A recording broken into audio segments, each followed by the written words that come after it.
welcome back to Super Marcey's Wacky Adventures. I'm Super Marcey. Who else would I be, right? Maybe I'm Bond, Marcey Bond. Which is fitting because this is my Wacky Adventures in 23 Bond movies in 4 days. Yes, I decided to, like last Sunday, that with Skyfall coming out on Thursday in Australia, which would be the 22nd of November, and on Sunday, which was, like a few days before that, I thought, okay, I'm going to watch all the Bond movies leading up to Skyfall. Okay, well, I didn't really factor in that, 22 movies at around 2 hours a piece might take a little while to watch. So basically, for like 4 days, all I've done is watch James Bond movies, and I finished just in time to go to my session to see Skyfall. So basically, yeah, that's my week. I don't recommend doing it all that quick anyway. If you want to do a Bond marathon, maybe 2 a day at the most, because I was just, watching them non-stop. I pretty much stopped to eat, shower, sleep, walk the dog, maybe watch a few shows in between to have a little bit of a break. If I had to go out, I had to go out. But yeah, and it's hard because you need to do, normal everyday things, organize things, whatever. And it was so difficult to manage, but I somehow did. I don't know how I could not manage to finish my 31 Days of Horror, which was only one movie a freaking day. Yet I could watch all these movies in 4 days. Well, maybe just a little bit over 4 days. However, I guess with 31 Days of Horror, the problem was I was writing actual, mini reviews for each movie. With this, I just live tweeted as I was watching each movie. And because I'm still, a bit injured with my finger from something that happened, and I can't really type very well. I'm still trying to get back in action for typing. Yeah, I figured live tweeting would be a good way to go. I can put my thoughts out, be funny and witty. And I did that for every single movie, obviously except Skyfall, because I'm not an asshole and I'm not going to text in the theatre. I still have to write my review up, so that'll, I'll have a full written review, whereas this will just be me rambling later on, I'm sure. So yeah, that's what I did, and you can see all my live tweets at supermarcey.com. Pretty much every 3 movies I made a post, except for the last 4, because that I couldn't really do it that way. So I just bundled 2 and 2 together. So sure, how do I want to go about doing this? Okay, I'll just go through each of the movies and just basically put my thoughts out there, I guess. Dr. No, 1962, with Sean Connery as Bond, James Bond. Yes, it is a great movie, without a doubt. Why am I swinging on my chair, Marcy? Just stay still. Okay. Yeah, so I really like Dr. No a lot. I think it's a great movie, a really good introduction to Bond. And that was my first movie, obviously. I started that Sunday night. And by the time I finished that, because I started it late, I was so tired I could not start From Russia with Love. Or I think I did, but didn't quite finish it. Probably got 10 minutes in or something. But yeah, Dr. No, it's a great movie. If you want to get into watching James Bond, start from the beginning. It's great. You cannot go wrong with Sean Connery at all. He's just, him as Bond, he oozes sex. He really does. Yeah. Warning, there might be spoilers if you haven't seen any Bond movies. Why are you watching this? Don't, unless you want to be spoiled. Okay, so next one is From Russia with Love from 1963, also with Sean Connery. And this would be one of my really right up there favorite Bond movies. I think it's fantastic. It works as a really good thriller. And it's really, it just keeps you hooked all the way through.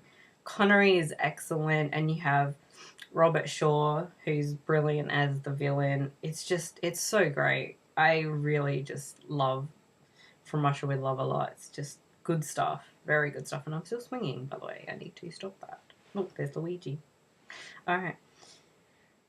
One of the big sort of favorites is Goldfinger from 1964 with more Connery. And this is a lot of fun.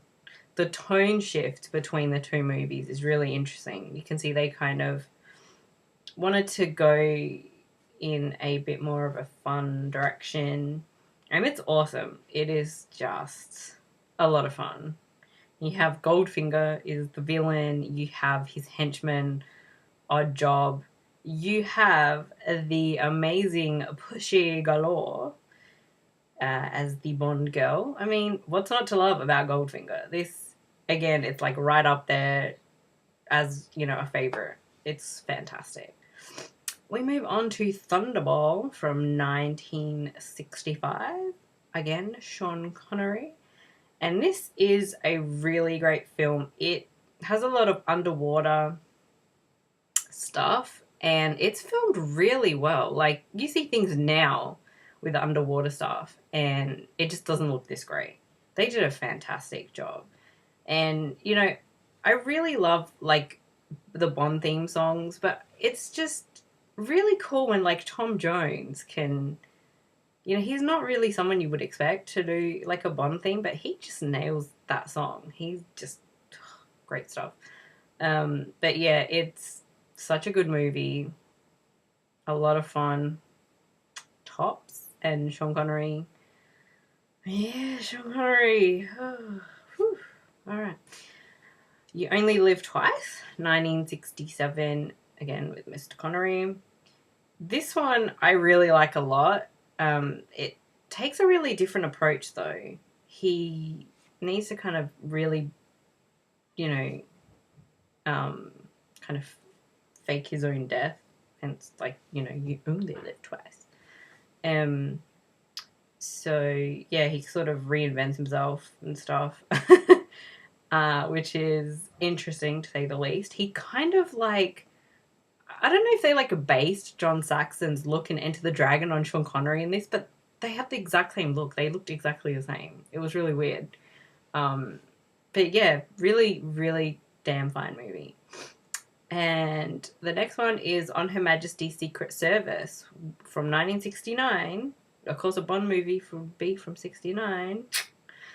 With George Lazenby, who is, like me, Australian. And... I like this movie. I think I'll just like kind of position myself better. There we go.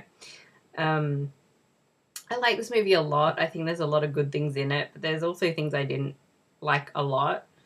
So for me, it's not like a favorite, but I still think it's a really good movie. And I think Lazenby does a decent job. He only really had the one movie to work with, so it's not like we could really have seen what else he could have done as Bond. Now, I like the stuff at the beginning. I like stuff at the end. The middle stuff is weird. Like, he's fallen in love. He's going to get married. Yet, in the middle of the movie, he, like, bonks chicks in a row at nighttime. And I didn't really see a reason for him to be doing that. So, it just doesn't really fit. Yeah, it just doesn't. But, yeah, the whole ending sequence and stuff, I mean, it's really, really, really good. Tops. Although I didn't mention with You Only Live Twice, you get Donald Pleasance as Blofeld. And Blofeld, again, is in this movie played by Kojak. Pretty interesting because they play it very differently. But, you know, seeing Donald Pleasance as a Bond villain is pretty awesome. Okay, then we move on to Connery's final official Bond movie, which was Diamonds Are Forever, 1971. I have a lot of fun with this movie. I really like it a lot. For me, I just have a ball. I have so much fun. And Connery, I think, maybe he's at his most comfortable as Bond because he's been doing it, you know, for almost, 9 years or so. I just think it's so much fun. There's silly things in it. There's silly things in every Bond movie. But I just have so much fun. I know it's not a big favourite for a lot of people, but I like it a lot. I really, really like it. That's all I have to say about that because it's just awesomely fun. And then we go to Live and Let Die from 1973, which is the introduction of Roger Moore as James Bond. And this is a really fun movie again. It takes a really different approach because it kind of has like a supernatural-ish element to it, which is very different. It's a lot of fun. Roger Moore, I think, just nails the role really well. He's so much fun. And of course, this movie has Jane Seymour as Solitaire. And yeah, she was a babe back then, and not much has changed. She looks very, very good right now, too. And yeah, I mean, I like that movie a lot. It's very much fun. Then we have The Man with the Golden Gun from 1974 with Mr. Moore. And this is probably like right up there as a favorite. It's not in my top 5, but it's a big favorite. I love this movie a lot. It's very much different, and you have freaking Christopher Lee as the villain. And he has a third nipple, which is pretty spectacular when you think about it. So you have Dracula, well, one of the Draculas, as a Bond villain. And his henchman is Tattoo from Fantasy Island. And the dude talks in this movie. And if I had a henchman, that's who I'd want. I definitely would want him. Now, I've probably confused people with my tweets because I just call him Tattoo. I don't actually call him by his character name, which is Knick Knack. For me, he's Tattoo. So I'm just going to call him Tattoo. So that's what I'm referring to, if that was confusing. But this is... it's so much fun. I can't even, like, begin to describe it. It's a fun movie. He has a golden gun, like, literally. His gun is golden. He has an island. He has his own island with Tattoo from Fantasy Island. It doesn't get much cooler than that. It's so much fun. And if you like Britt Eklund, she's one of the Bond girls, and I don't know, she's kind of charming in it. She's very, very beautiful woman. As are most of the Bond women. They weren't stupid when they cast these roles. Maybe a few of them weren't so great, but hey, you can't please everyone, right? Okay, so we'll move on to one that I freaking love a lot, and I know a lot of other people really love this movie, The Spy Who Loved Me from 1977, again with Roger Moore, and for me this was his best outing as Bond. It's a great movie. Everything about it I think works so well. It's really awesome. It really is. And this movie, of course, has one of the famous villains, or henchman villains, with Jaws, played by Richard Kiel, or Kell. I'm sorry, I cannot pronounce his name. I don't generally pronounce names correctly. He's just a huge, freaky looking dude, and he works like a charm. He's great, and yeah, it's such a good movie. It's just awesome. It's one that I could watch over and over. I could probably watch any of these over and over now that I've like marathoned them out. And for me, you know, I figured, you know, I'd seen all the movies over time and, you know, seen certain ones again and again. But I always had trouble remembering which was which movie, what title went with what storyline, who was in this, everything kind of jumbled together. Watching them all together just made that worse. I can't remember a damn thing. My brain doesn't function. So if I get any things wrong, it's just because I'm thinking, you know, it's another movie because my brain just jumbled them together. And that would then take us to Moonraker from 1979. Now, I know this is one that people don't generally like a lot. They usually say it might be the worst or one of the worst.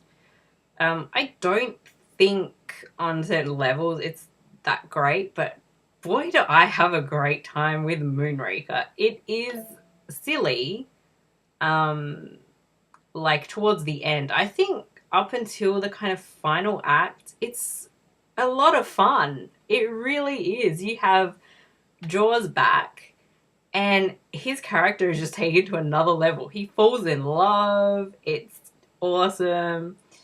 There's the great sequence on the cable cart. It is kind of campy. It's very silly. I have so much fun. It's so enjoyable. And the funny thing is, this movie speeds by. It doesn't feel long or anything. It just goes by so quickly. Go figure. Then they kind of tried to get a bit more, not as campy with For Your Eyes Only, 1981, with Roger Moore. And this was meant to be originally, I believe, he was going to retire after this. And you could see, he's kind of was on his way out. I'm not saying that he wasn't good or anything, but as, he kind of feels getting a little bit old for the role.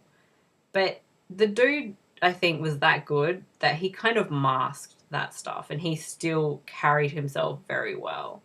This is a really good movie. It's a lot of fun. Again, there's a lot of really good sequences in it and I enjoy it a lot. It's definitely fun. Then this would take us to Octopussy, and Roger Moore returned, and this is what kind of happened because in 1983 we had a rival Bond movie with Never Say Never Again, bringing back Sean Connery, and I don't think they were confident enough to do this with someone new. I believe James Brolin, of all people, was going to be Bond for this movie. And, with Sean Connery coming back, a rival Bond movie, I don't think they really wanted to take risks. So we still had Roger Moore. And I know some people don't like Octopussy, and to that I say, there's something wrong with you. This movie is a freaking blast. It is so much fun. There are silly things in it. I'm not going to say that it's a straight up serious movie. No, there are silly things in it. But they kind of utilize the secret agent thing because Bond actually, disguises himself. I mean, yes, one of them is a clown, but who's going to suspect a clown? You know what my Bond movies was missing? It was missing clowns and a circus. Yeah. And famously, this movie brought back a previous Bond girl playing a different role with Maud Adams, who's really good as Octopussy. But this movie's so much fun. It is a blast. I don't know, I don't really get the hate, because how can you hate something that just gives you such a good time? And again, this movie just flies by. Okay, then we go to Roger Moore's final outing as Bond, which was 1985's A View to a Kill. And again, people don't generally like this movie a lot, or they put it sort of down the scale for Bond. But again, I just had so much fun with this movie. I mean, Christopher Walken, I'm not going to try an impression. He's the villain. He's got bleach blonde hair. That's awesome on its own. And his kind of sidekick is Grace Jones, who is this amazing exotic Amazon in this movie. And she's so cool. I don't know what it is about her. And she has this amazing voice. And it was, I think, a very bold choice to pick somebody that looks so different than, other people they've had in those kind of roles. And it's fun. It really is. It's not one of my favorites, but I have a good time with it. So works for me.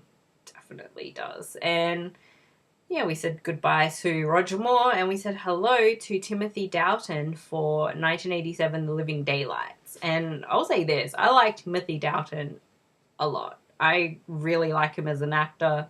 I think he's great. He just done some great work. I mean, I love him in Hot Fuzz. He's awesome in that movie. And I think, with everything, if I see his name, I get excited because I really like him. And I think he was a really good Bond. He didn't really, like Lazenby, he didn't get as much time. I would have liked to have seen at least one more movie with him. But his two Bond movies, I think, are great. They're really good. I enjoy them a lot. The Living Daylights is a really good movie. And it has, for me, it's exciting because it has John Rhys Davies, who I met and interviewed, and he's a really nice guy. And I did ask him about being in James Bond, so it was kind of cool to kind of go back to it. And I always forget which one he was in, and now I don't think I'll ever forget. That's one thing I don't want, like, scrambled in my brain. But yeah, I think it's a really, really fun and really good movie. And I think, you know, Dalton really nails being Bond. So, I mean, he really added a different tone to it, and it really suited his abilities. And I think the dude's very talented. He did a really good job, and it was a very different flavor. And then we went to 1989 with License to Kill, and I really freaking like this movie a lot. It is a lot kind of darker. It's a lot more violent and graphically violent. It still has like silly moments like sharks. Every like second Bond movie has sharks, as well as like ski chases. But this movie is action packed, I think. There's a lot of great action sequences. I'm not the biggest fan of the Bond girl in this, but I do like Talisa Sato. I probably said her name wrong. She played Katana in Mortal Kombat. I think she looks great. Very beautiful woman, and she's awesome. And you know what thrills me about this movie? There's like two things that thrill me. We have Robert Darby, I can't pronounce his name. He's the villain. Now, this is thrilling because I love the guy. He played Al Torres in Showgirls. The guy that owned the Cheetah Club.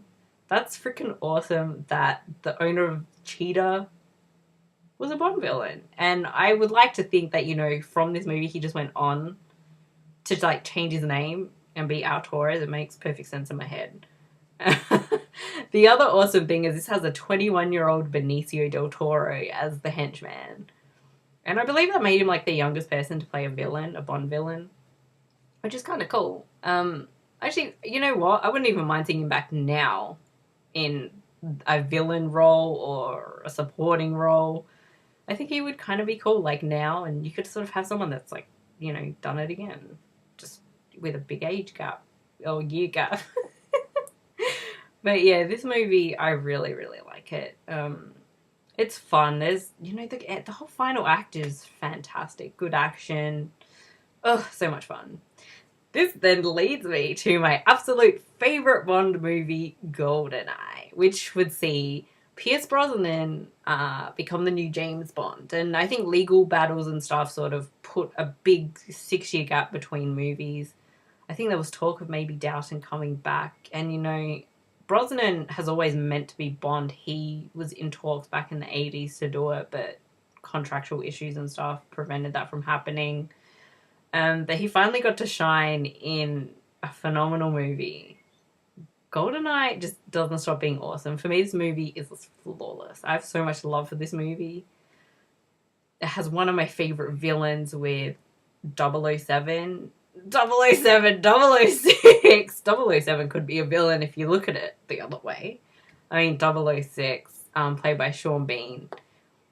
These guys, awesome. Absolutely awesome. They have great freaking chemistry. There's such a good backstory and character arc for 006.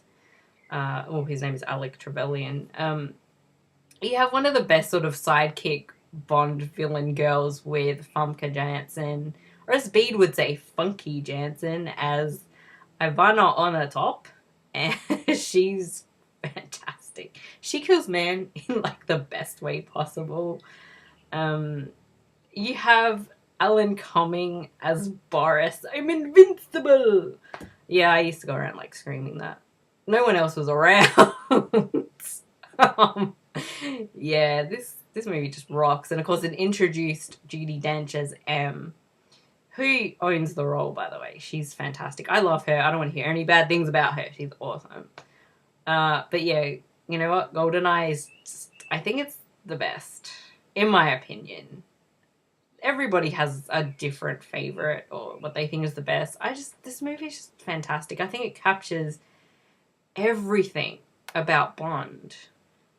You know, it has the seriousness, it has some of the silliness. I mean, it just puts everything together and it's just blended so perfectly. It has everything. I think it's just right, spot on.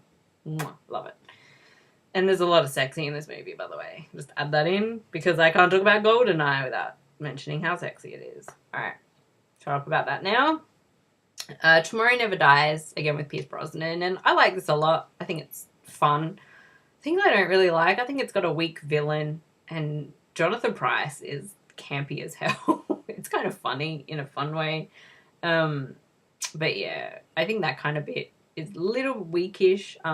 It's an interesting thought, which I think probably stems from urban legends of this stuff happening.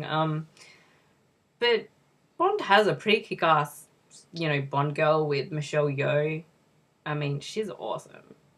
Freaking awesome. Love it. I really, really just have a lot of fun with it. It was really great to rewatch it after such a long gap and just have a ball with it. And Pierce Brosnan, damn boy, very, very sexy as Bond. It definitely rivals Connery on that level. I have like a really itchy eye. I'm sorry that I keep scratching my face. And then we have The World Is Not Enough from 1999. I like this movie as well.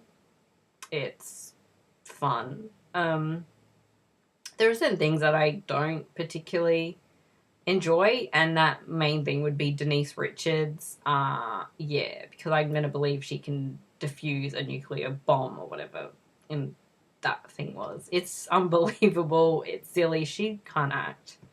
She couldn't act her way out of a paper bag. I don't like being mean and nasty, but that's just the brutal, honest truth. She's not very good. I think she kind of improved on her skills, in the last, few years.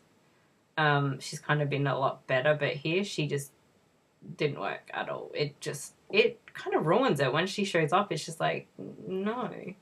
I think Sophie Marceau works pretty well. And Robert Carlyle, I think, kind of was underutilized. I mean, he's a great actor. And there was a lot of interesting things that could have been developed about his character that weren't. And they introduced, John Cleese's taking over as Q, but I don't know if that entirely works for me. Not being mean to John Cleese, because I do love him a lot. It just sort of came out of nowhere. And this leads us to, in my opinion, the weakest Bond movie, Die Another Day from 2002. I don't even think this movie makes any sense, to be honest. It just, I don't know, it almost kind of, I don't know, somebody put it to me, jumps the shark, and I'm surprised he didn't jump over a shark in this movie. Most of it just doesn't really work. I kind of had fun with it on the level that it's so ridiculous and funny. I mean, everything just ends up being unintentionally funny in a way. Halle Berry doesn't work as a Bond girl, as what she was playing. She's not good at all. I don't know what was going on there. She was channeling what would become her performance in Catwoman, just about. I will say I like Rosamund Pike. She's really good. I think it was her first movie. Stunning woman. And the Madonna song just isn't, it's not a Bond song. And it just feels silly. I think actually the opening credit sequence is kind of cool. Because they really went for something a bit different. But there's just so many inconsistencies and plot holes that there's too many to kind of ignore and look past. And I'm not a big fan. I mean, I know because this was the 40th anniversary of Bond, and I know they kind of wanted to pay tribute, but it just falls flat really bad. I'm not a great fan of Die Another Day. And we have Casino Royale, which kind of rebooted the series and gave us Daniel Craig as James Bond. And this movie is awesome. It's one of my favorites. I just think they got everything right. Now, it was based on the first book, and they kind of kept a lot of things true to it. And very specifically, I think they did a great job with the Bond girl, with Eva Green. Because her character is mysterious, but, she's kind of given character, and when certain things happen, I mean, it's like a punch to the gut, And Daniel Craig just nails the role. He's a fantastic Bond, in my opinion, of course. Although this is my opinion. It's such a fun, awesome movie. There's great action scenes. It looks amazing. You know, I love Mads Mikkelsen, who plays Le Chiffre, or Mr. Le Chiffre. You have like really cool supporting characters like Giancarlo Giannini, who is like an Italian treasure, much like myself. And you know, Jeffrey Wright shows up, who's a phenomenal actor. Judi Dench is back as M. I'm probably forgetting a whole bunch of things, but I'm just trying to like get through this as quick as I can. But yeah, it's one of my favorites. I love it. It is the reason to get a Blu-ray and a high definition TV. It looks awesome. And we'll go to Quantum of Solace from 2008, which kind of picks up where this left off. And I think they kind of wanted to go for I mean, you really expect like there to have been the third movie to continue with it. I think they would kind of go for, you know, something along the lines of Spectre. But this film just, is it the shortest or one of the shortest? It doesn't feel like a full movie. It doesn't really feel like a Bond movie. I do enjoy it. I think there's a lot of good stuff, but as an actual Bond movie, it's kind of weird. I mean, I know what they were trying to do, but I just don't think it exactly works. So that's that. And then, Skyfall. Obviously, there's no way to like talk about it or give it a quick review without kind of spoiling or using spoilers. So I'll just warn you there could be spoilers, so don't watch it if you don't want to hear anything that could potentially spoil it. Plain and simple, this is going to be in my top 5 Bond movies. It's fucking fantastic. Excuse the French. I don't really like swearing in my videos, but I had to with that. It's amazing. It really is. The movie just owns. I loved it. I can't wait to see it again. Daniel Craig is definitely at home as Bond. And damn, Judi Dench owns this movie. She's the Bond girl in this movie. It might sound odd, but she so is. And as I was watching it, I'm like, damn, Judi, you rocking it as a Bond chick. She is awesome. Like, I don't ever really think she does wrong. I love her in everything, but she really just takes it home with M. And this movie has a lot of like new characters. We have Naomi Harris as Eve, and there's a twist to her character that just had me going, yee, so excited. And she's great. She has like a really good sort of back and forth chemistry with Daniel Craig. So yeah, it was awesome. What else can I talk about? I'm like, got blank all of a sudden.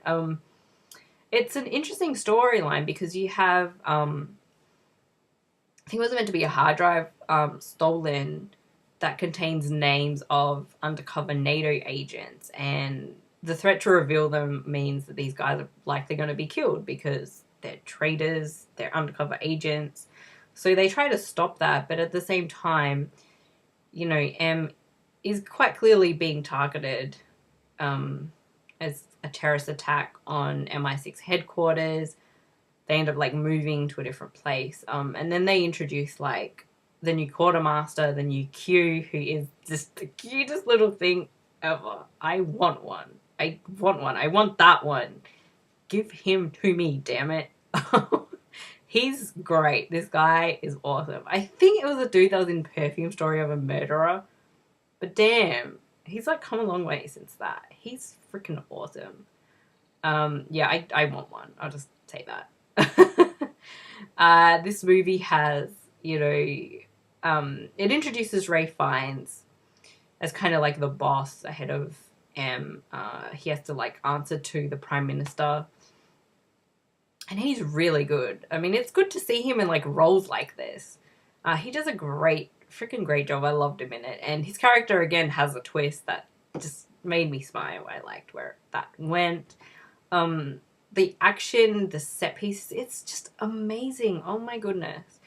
And I've heard mixed things of, you know, what people think about Javier Bardem as a villain. I'm sorry, but he was awesome. I loved him in it. He was insane. He played it up.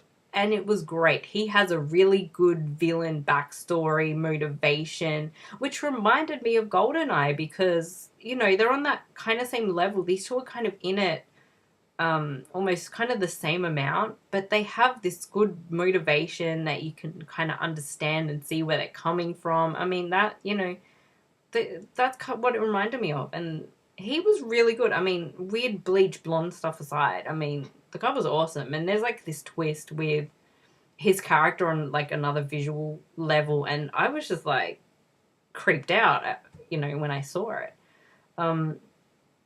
There's a lot of really cool nods to classic Bond, which just made me smile, even more so because I watched everything and I'm like, I see what you did there. It's great. And, you know, you have a lot of really great action. It's a lot of fun. I mean, it is like almost 2.5 hours. It flies by. I'm sorry to my friend Sam, who's like, you feel every minute of it. I'm like, no. This movie flew by. I'll be watching it a lot. I'll tell you that. I actually think Casino Royale feels longer than this did. I don't even really know why, because I love Casino Royale, and you know, on my list, these would probably go together because I kind of love them on that same level. But it's so great. It just owns, and I have to get this out of the way. That's how I'll end this video. Roger Deakins is a legend. His work as cinematographer, director of photography, whatever you'd like to call it, is unbelievably awesome. It's sad in the whole movie industry world that he has not won an Oscar. He's been nominated many times and hasn't won. In my opinion, he should have won for the assassination of Jesse James by the coward Robert Ford and did not. So please make that right. Nominate him and just give it to him. I don't care, like, if something else deserves it. He deserves it. Just give it to him for, you know, all his good work. Because this movie looks awesome. And this video has probably gone on a bit longer than I really intended it to. So I'll end it here. That's my Bond wrap up. I don't recommend doing a marathon of like 23 movies in 4 days. Spread it out a bit more. Because I'm really tired. I haven't slept that much. You could probably see like bags under my eyes. I had a blast, however, and yeah, go to the website. There's a lot of James Bond content. So till next time, I've been Marcey, having wacky adventures.